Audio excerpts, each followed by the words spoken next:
All right, so obviously we are going to continue focusing on what is happening over in the Middle East with Israel and Palestine. Extremely dark and depressing stuff, but at the same time, we do have to continue covering the news that is happening over here domestically and also around the rest of the world. And although this is nowhere near as depressing as what's happening in the Middle East right now, this is also still pretty fucking depressing at the same time.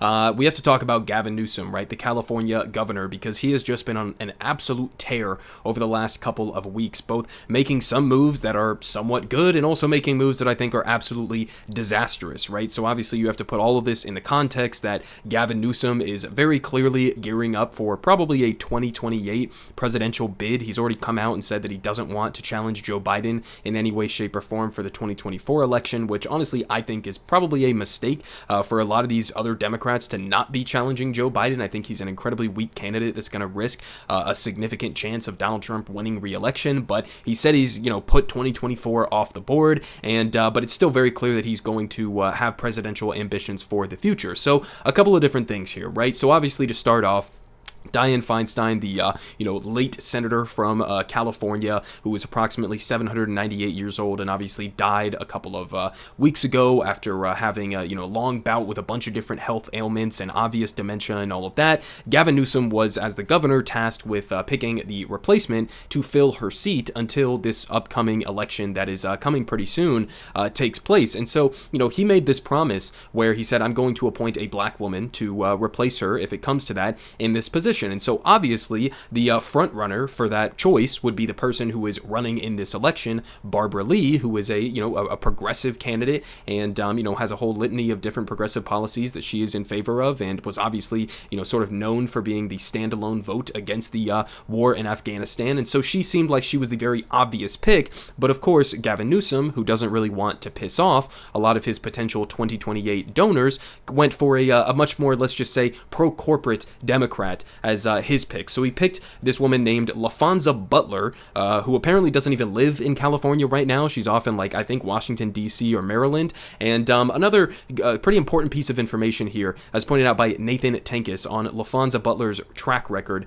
over the last couple of years. So he says, LOL, Gavin Newsom just appointed the head of Emily's List, which is, I think, like a pro-choice advocacy group who tries to support Democrats and likewise that are pro-choice in the House and Senate, was also an advisor and representative of Uber in its fight against the California bill seeking employee status for drivers. The story that is linked down here below by Politico, of course, does not mention that, similar to Gavin Newsom, only framing her as a former labor leader, which she does have before she was going and basically being a lobbyist on behalf of one of the most exploitative companies in the entire country of Uber. She was a former labor leader. That aspect of it is true, but then you can't exclude portions like this where she is just so brazenly a corporate sellout, right? I mean, just to remind you guys of what this bill was about, it was basically saying that a lot of these companies that operate with gig workers or gig employees, that they would have to basically identify their employees as employees and therefore would be forced to give them better wages, benefits, working conditions, etc. A lot of protections that go with actually having the registered label of employee status. And so, this was obviously a bill that was going to negatively impact the bottom lines of companies like Uber and Lyft and DoorDash and other companies like that. And so, of course, Gavin Newsom was on the side, I think, of Uber in this equation, and obviously LaFonza Butler was as well, going to bat, for Uber against basically a lot of these workers and giving them some of the dignity to just have basic, bare minimum necessities to be able to live off of, their employment for Uber and all of the rest of those companies. So that's who she decided to side with on that fight, and this is who Gavin Newsom decided to pick to be the next fill-in sort of senator for the state of California. And now it'll also be interesting to see whether or not LaFonza Butler decides to announce that she is going to run for this election, which was kind of one of the primary reasons why Gavin Newsom said he didn't appoint Barbara Lee and any other candidate who was running in this race, is that he didn't want to, I guess, sort of like spoil or give an advantage to somebody, which is utter, bullshit at the end of the day. But, it'll be interesting if she decides, no, I actually am going to run in this next election cycle, because that'll basically defeat the entire main defense that he gave for not nominating somebody like Barbara Lee. So there you go, a significant L there for Gavin Newsom. We also had this, California governor vetoes bill that would have set a $35 cap for insulin. So there's sort of two different separate things here that we're going to read about, right? There was this one policy that was enacted in California, basically an announcement that they are going to produce sort of like a public alternative of insulin and I guess sell it at cost or close to cost, which is a great thing. But then you also had this other bill that was passed that would set a $35 cap monthly for insulin that would apply to a lot of these other private companies that are, distributing this and that are price gouging the American people for this life-saving medication. And so he said, no, I don't like that second portion of it. So a little bit of details on this. They say the bill would have, again, banned health plans and disability insurance policies from imposing any out-of-pocket expenses on insulin prescription drugs above $35 for a 30-day supply. That would have included deductibles and copays. The California governor, a Democrat, said earlier this year that the state would soon start making its own brand of insulin, which is, again, a great thing. And honestly, I think the obvious solution to, the pharmaceutical price gouging in this country is just to nationalize big pharma. I mean, we already pay, billions and billions of dollars over the years to invest in the development and the research and the manufacturing, or not manufacturing necessarily, but the research and development of a lot of these drugs. And then basically the patents are given to a lot of these private companies. And then again, they price gouge us on the back end. So I think you just nationalize the entire industry and that would be far more effective in the long run. But this is basically his defense for saying why he vetoed it. They say California has a $50 million contract with the non-profit pharmaceutical company Civica RX to manufacture and sell this insulin or provide this insulin under the brand Cal RX, and the state would sell a 10 millimeter vial of insulin for $30. And he says, quote, with Cal RX, we are getting at the underlying cost, which is the true sustainable solution to high-cost pharmaceuticals, Newsom wrote in a message explaining why he vetoed this bill. Quote, with copay caps, however, the long-term costs are still passed down to consumers through higher premiums from health plans. So I guess he's saying that, like, the health insurance companies are going to price gouge you on the back end if we force them not to price gouge you on the front end with copays.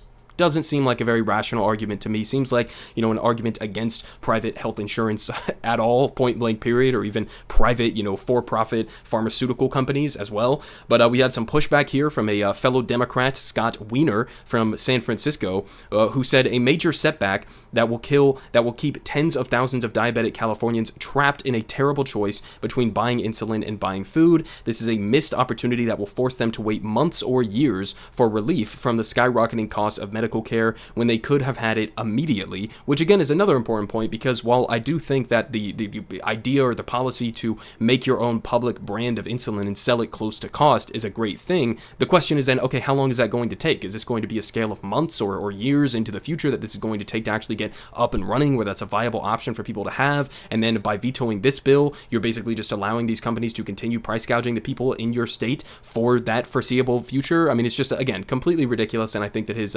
excuses there don't really make any sense. We also had this, which was a third L here for Gavin Newsom just over the last couple of weeks. Gavin Newsom vetoes unemployment benefits for striking workers. So this is actually a policy that's implemented in a couple of different states around the country. I think like New Jersey is one of them, where essentially you say, we're going to provide unemployment insurance, the same that we provide if somebody gets fired from their job, to workers who go out on strike. And it's very clearly just a way to, support union workers, right? Because you have obviously some measure of financial stability, I guess you could say, from some of these strike funds, especially if you're part of a larger union like the Teamsters or like the UAW, for example. They do have sizable strike funds that can last for a while, but then by introducing unemployment insurance on top of that, or, to supplement that, you would give them significantly more leverage and power in the negotiation process against some of these corporations. And so Gavin Newsom decided, no, that's not going to work. He says that it's going to be, it's going to cost too much. It's, the unemployment insurance system can't handle it. And so he decided to veto it, which again, I think is a massive L. We also had another one here just in the last couple of days. California Governor Gavin Newsom vetoes bill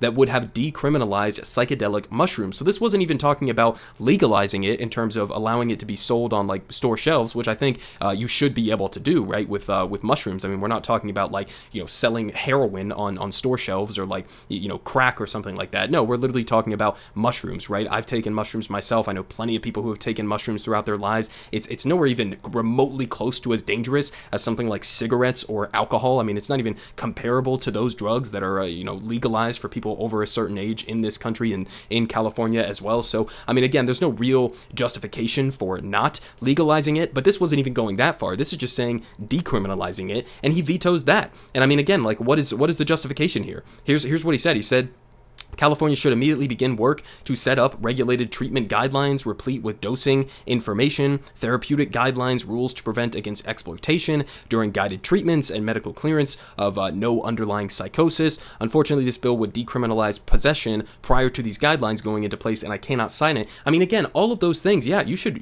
probably do all of those things, right? You have to. This is part of the decriminalizing and legalizing and regulating process of ending the war on drugs. Of course, you need to have some regulations in place, right? And I think protecting people and setting some sort of guidelines is entirely fair. But I mean, as they point out just below this, the law would have actually taken effect in 2025 and would have required the California Health and Human Services Agency to study and make recommendations to lawmakers on the therapeutic use of psychedelic substances. So this seems like a thing that you could have just done. Why are you vetoing the bill? And again, we're not talking about selling this to everybody on store shelves even. We're just talking about, decriminalizing this, right? Not legally, punishing people for something that shouldn't even be considered a crime. Just possession of a small amount of psychedelic mushrooms, shrooms. I mean, that's what we're talking about here. Again, like the justifications that he gives don't make any fucking sense. Again, if you want additional guidelines put in place, that's fine. Go advocate for that. Go get the legislature to push that through. I'm sure, given the fact that they are in favor of decriminalizing shrooms in the first place, that they would be fine with setting up guidelines like that, right? But he just kind of skips over that and he's like, well, we haven't set it up beforehand, and so therefore I'm just going to veto it. I mean, again, makes no fucking sense, especially if you understand, what shrooms are like. Again, not a drug that is extremely dangerous to people's health. Certainly not even comparable to something, again, like alcohol or cigarettes. So I think that was, yet again, another L. And this one is one that's honestly just like terrifying in a large way. California governor vetoes state ban on driverless trucks. Okay, they say Newsom worked late last night vetoing a law that would have banned self-driving trucks without a human on board. Okay, from state roads until the early 2030s, state lawmakers had voted through the law with wide margins, backed by unions that argued that autonomous trucks are a safety risk and threaten jobs. And like, yes, obviously both of those things that the union is saying is true. It does, number one, threaten the jobs of a lot of truckers, and number two, I don't want to be fucking driving on a road with a giant semi-truck that doesn't even have a person in it. I mean, I don't know if you guys have seen some of the videos that have come out from even just like small driverless cars, right? I saw one just last week that we actually played over on Breaking Points of all of these AI cars that got stuck in some intersection because, I don't know, it was like raining outside. They got confused at this intersection or whatever. It was literally a pileup that was completely stalling traffic in all directions of like 20 of these AI vehicles. Okay, I've seen all of the videos of Tesla, which Elon Musk continues to claim is going to be ready to drive you from California to New York purely on AI, next year or the year after that. And he keeps saying that. And then you look at the videos of autonomous Teslas, and they're like running over kids during test drives. Not real kids, but like, actual, during the test drives that they're doing at Tesla, running over like propped up kids in a crosswalk, right? So not exactly confident in the capabilities of self-driving cars, let alone self-driving trucks on the roads with no human in it to even be there to be a check on the AI, right? I mean, just a completely terrifying thing. And that was, again, another L that Gavin Newsom decided to take. And I mean, it's obviously anti-labor on the one hand, but it's also like he wants to get the donations of these tech companies, right? Same with like the unemployment insurance thing. The reason why I think that they passed that at the time that they did is because you had all of this surging support for like the WGA strike, right? And the SAG-AFTRA strike, right? With actors and writers going on strike and pushing back against the big corporations in Hollywood. And Gavin Newsom vetoes that bill, I think, in a large way because he wants the support of a lot of those, Hollywood wealthy corporations and billionaires and rich people to fund his 2028 ambitions. Same thing here. The tech companies. I mean, those are the two major industries within California. You have Hollywood, the movie and TV industries, and then you have, the tech industry. And so, of course, he doesn't want to piss off either of those because that's who's going to fund his election, right? You had this one, the last one of the negatives here that I'll tell you guys, and then I'll give you a couple positives to finish off the video. Newsom vetoes bill that would allow condoms to be freely distributed to public high school students. I mean, this is just one of those things where it's like, well, what the fuck? What are we talking about here? This is just like a duh. I mean, do you care about, preventing preventing STDs and encouraging safe sex for young people. I mean, like, this is just like one of the easiest W's you could possibly imagine, right? He said he agreed with providing the condoms and that they're an important to supporting improved adolescent sexual health, and the bill would have created an unfunded program. So again, he's saying we don't have enough money in the budget, basically. That's what he's saying. In the wealthiest state in the entirety of the United States, they somehow can't afford to provide, what, like 40-cent condoms to high school students when they need them? I mean, whatever, man, sure. If that's your justification, I guess. I mean, again, I think it's an incredibly lame and weak justification for something that is that easy to actually do. And so with that being said, all of the negatives, we did have some positives at the same time. New California law raises minimum wage for fast food workers to $20 per hour, among the nation's highest. That's absolutely fantastic. You also have some collective sort of like industry-wide bargaining agreements that are starting to be put into place as well. Governor Gavin Newsom signs law barring school book bans based on racial gender teachings in California. I mean, obviously in response to a lot of the conservative states where they have banned a ton of books because some, reactionary right-wing parents get pissed off that a gay person existed in some book in the library, right? You also had this one to finish off here. Governor Newsom signs a new law requiring big companies in California to disclose some of their greenhouse emissions. So, I mean, again, it's sort of a mixed bag. I mean, it's like sometimes he'll do something that's great, sometimes he'll do something that's just like, what the fuck are you even doing right now? And I mean, I think that it's very clear who he wants to potentially gain the donations of for his 2028 inevitable presidential ambition. So I mean, again, Gavin Newsom, he's not as bad as some of the corporate Democrats, right? I don't think he's as bad as like Nancy Pelosi or somebody like Joe Manchin or Kyrsten Sinema or something like that, but he's also no Bernie Sanders. I mean, not even remotely close to somebody like Bernie Sanders, right? I think he's much more closer to Biden. I think even to the right of Biden on some economic things as well. But I mean, he's all over the fucking place. And so, I mean, Kyle Kulinski likes to call him Greasy Gavin Newsom. And I think that that's an apt description. I mean, this guy really does look and come across like a, used car salesman, right? No offense to any, current or former used car salesman. But, that's sort of like the vibe that he gives off. And I don't think that he's anybody who progressives or the left should trust in any real way. I mean, I think that if he did end up becoming the president, that he would sort of run on a big, bold change agenda like Obama did, and then would kind of fall flat on his face like Obama did. So that's sort of the vibes that I'm getting from Gavin Newsom. But there you go. Again, very mixed bag, but I would definitely tend to lean in terms of my analysis that he is far more on the side of the corporate wing of the Democratic Party. Everyone is saying good Politic guy has the best politics. Believe me, no one does it like him.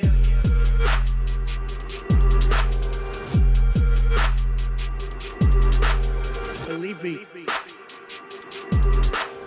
everyone is saying